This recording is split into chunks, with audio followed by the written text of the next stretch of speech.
সন্তানদের যেমন ভালোবাসে আমি ওরে বিশ্বাস করি, এমন এমন জায়গা নাই যেখানে না গেছি। এখনো আমার সাথে রিলেশন রাখবে না, আমার কথা বলবে না, বিয়ে করবে না। এখন কি আবার করবে? আমার তো মরণ ছাড়া কোনো উপায় নাই। আপনার নাম কি? ও আমার সতীত্ব নষ্ট করছে, ও আমার বিয়ে করবে। আপনার নাম কি? আমার নাম ফারজানা। আপনার বাবার নাম কি? আব্বুর নাম ফারুক হলাদার। গ্রাম?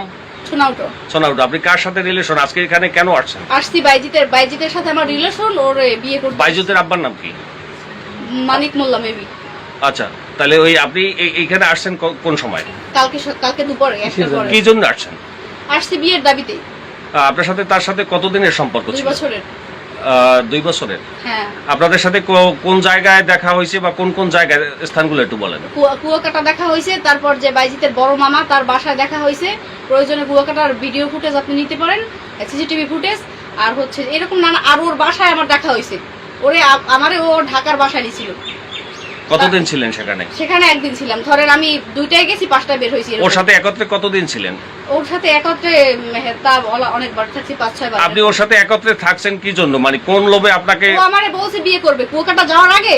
আমি বলছি কোর্ট ম্যারেজ করো। ও বলছে যে কুয়াকাটা থেকে এসে কোর্ট ম্যারেজ করবো, আমার আম্মুর কসম। আপনি প্রথমবার এই গেচিং খাওয়ার পরে, আপনি প্রতারিত হওয়ার পরে দ্বিতীয়বার তার সাথে বিবাহ না করে কেন আবার অন্য জায়গায় গেলেন? না, তার সাথে আমার ওই কুয়াকাটা যাওয়ার আগেই লাশ ছিল। তারপর আর তার সাথে আমার কোথাও দেখা হয় না। তাই শুরু থেকে আপনি বিবাহের চাপ দিছিলেন কি? হ্যাঁ, শুরু থেকে বিবাহের চাপ দিছি। তারপর কুয়াকাটা যাওয়ার আগেও আমি তারে বলছি।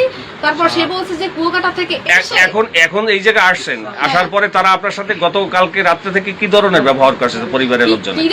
পরিবারে আমার হচ্ছে যে আম্মু টাম্মু তার আমার অনেকই ভালো জানছে যে বাইজিতের আম্মু বা বোন আমার 2-3 বার খাবার টাবার খাইছে। কিন্তু কি বলবো, ব্যবহার একটুও ভালো না। এইসব পরিবেশে আমি বড়ই হই নাই। আপনি আসলে আপনি বিবাহ হইলে এইবারই তাদের শাশুড়ি এবং ননদের সাথে কি থাকবেন না? হ্যাঁ, আমার বাইজি যেখানে রাখে ওইখানে থাকবো। সে যদি এই জায়গায় রাখে তাহলে আপনি কেমনে মেলবেন?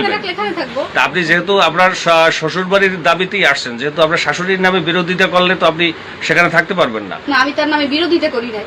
আমি বলছি যে সে বা আপু বাইজিতের বোন তারা আসার পরে। এখন আপনার সর্বশেষ দাবি কি?